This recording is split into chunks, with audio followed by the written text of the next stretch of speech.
அப்புறம் வேற எப்படி பேசுறாங்க? உன்னைய வந்து சஸ்பெண்ட் பண்ணாச்சு, உன்னைய வந்து டிஸ்மிஸ் பண்ணியாச்சுல. என்ன நீ அப்புறம் வந்தீங்க?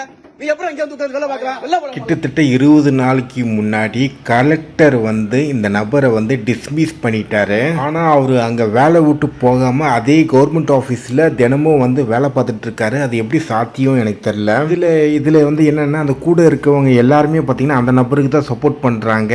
இந்த சப்போர்ட் வந்து பழக்க வழக்கம் நட்புனால வருதா இல்லை கமிஷன் அவங்களுக்கு நல்லா வருதுனால கிடைக்குதா, அதனால சப்போர்ட் பண்ணுறாங்களான்னு தெரில.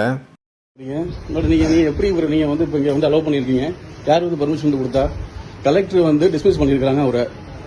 அவர் மேலே வந்து ஏகப்பட்ட அலிகேஷன் இருக்குது. காசு வாங்கிட்டு போயிருக்காரு வந்திருக்காருன்னு அவர் மேலே அலிகேஷன் இருக்கு.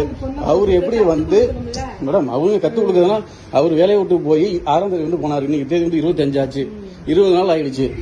இதுக்கப்புறம் நீங்க இப்போ அவரை கூப்பிட்டீங்க வந்து ஒரு கவர்மெண்ட் செக்டார்ல ஒரு அபிஷியலா நீங்க வந்து உட்கார வச்சு நீங்க வந்து வேலை பார்க்குறீங்கன்னா என்ன அர்த்தம் அது?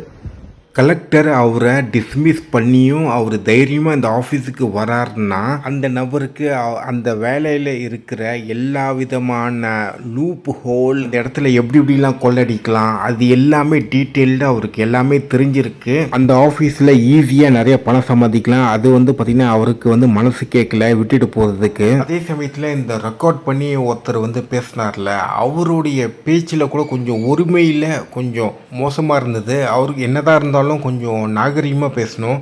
கொஞ்சம் ஒருமையில் பேசுகிறது வந்து கொஞ்சம் தேவையில்லாத விஷயம். ஸோ அவ்வளோதான் கைஸ், வேறு எதுவும் இல்லை.